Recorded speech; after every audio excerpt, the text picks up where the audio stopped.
Well, Yeah.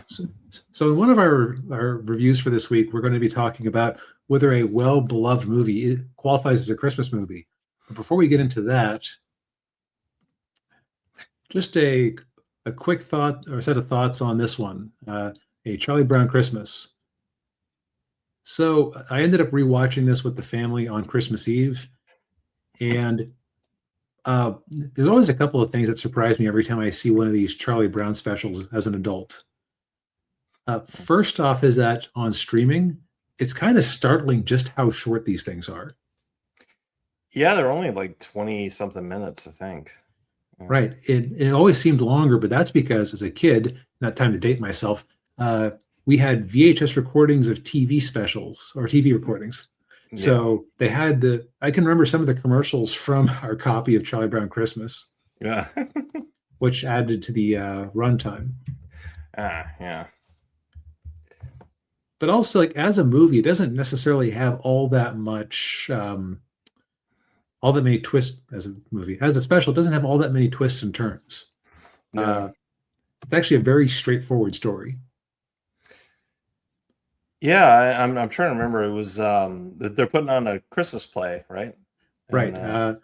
So basically, Charlie Brown is having a case of seasonal depression. His woefully overpaid psychiatrist Lucy recommends that he get involved with the community, and she basically tricks him into being the director of their Christmas play. Yeah.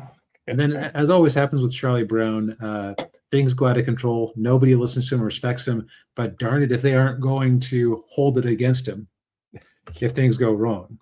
Yeah. And this is kind of like, I think this might have been the first, I don't know if this was the first Christmas special, but it was one of the first ones that seemed to be hang its hat on what is Christmas all about. Yeah. And you do have like a Linus giving a long Bible reading at the end to just kind of emphasize the reason for the season. Yeah, he recites from the Gospel of Luke, which the network wanted to pull it, but Charles Schultz was insistent that it stay in, and he was right. Yeah, and actually, if you watch closely, when Linus is reciting the passage, he drops his blanket. Oh, because he doesn't need the security. Dad noticed that. Yeah. Very subtle. Yeah. Ninja says it was the first Charlie Brown special. Okay. Right. First Charlie Brown special. One thing that kind of always added to the it makes it for slightly worse performances in places, but it also adds to the authenticity of it, is that the Charlie Brown specials are always voiced by actual children. Mm. So, some performances are kind of stilted, but it adds to the charm of it. Yeah. I also am always astounded when I realize that the sounds that Snoopy was making were coming out of a human person's throat. Because it doesn't even sound like a dog. It sounds like some sort of bird, I always thought. Yeah, it's like a... Yeah. Also, 1960s television animation, it was crude looking. Lots of repeats.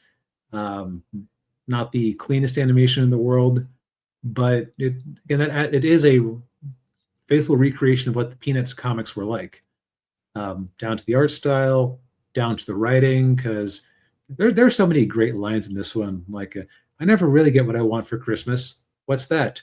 Real estate. Or Sally asking for her Christmas gifts in 10s and 20s, which, 1960s dollars.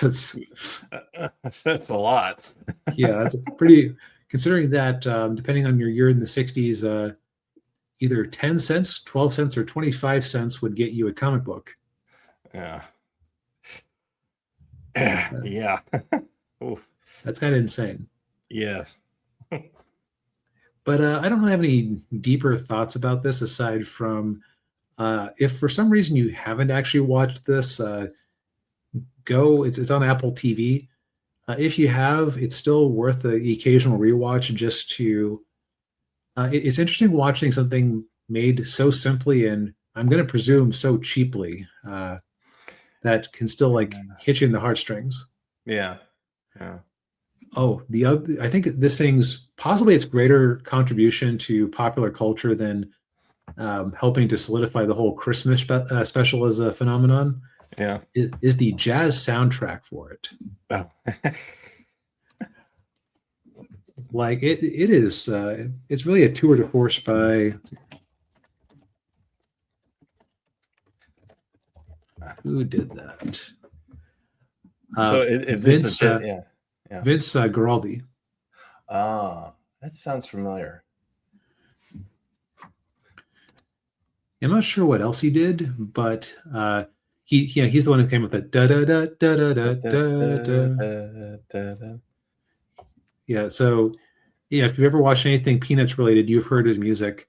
And if you've just walked around a store at Christmas time, you probably have heard his music. Yeah. Oh, Ninja was saying Sony owns Peanuts. Yeah, I heard about that.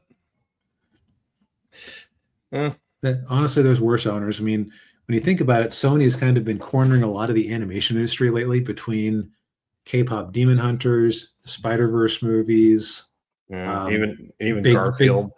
Garfield, big chunks of anime industry. Yeah. They seem to be doing an okay job as stewards of animation so far, but we all know that can turn toxic. So, oh yeah, yeah. Hopefully, the Schultz estate doesn't get greedy. I recall that they had the Illumination Peanut special or Peanuts movie a while back, right? And one of the stipulations of it was that they got a lot of creative control, and they were not interested in making sequels. They just wanted a one-off kind of jolt in the arm for the franchise. Yeah, and I think it did decently, didn't it, at the box office? Yeah, like it wasn't like $1 billion movie or anything, but I think it did pretty well for itself. Yeah. I never saw it, so I don't really know. I can't comment on the quality, but yeah, they did a similar sort of. I think they did one the same style for Apple TV Plus when it first started. Like it was like a half-hour special about Sally, I want to say. And I watched about 10 minutes of it, and I said, "No, this is like strictly for kids." Which isn't a knock against it necessarily. It's just, although I will say that Peanuts is usually pretty good about having a bit more edge to it than that. But yeah.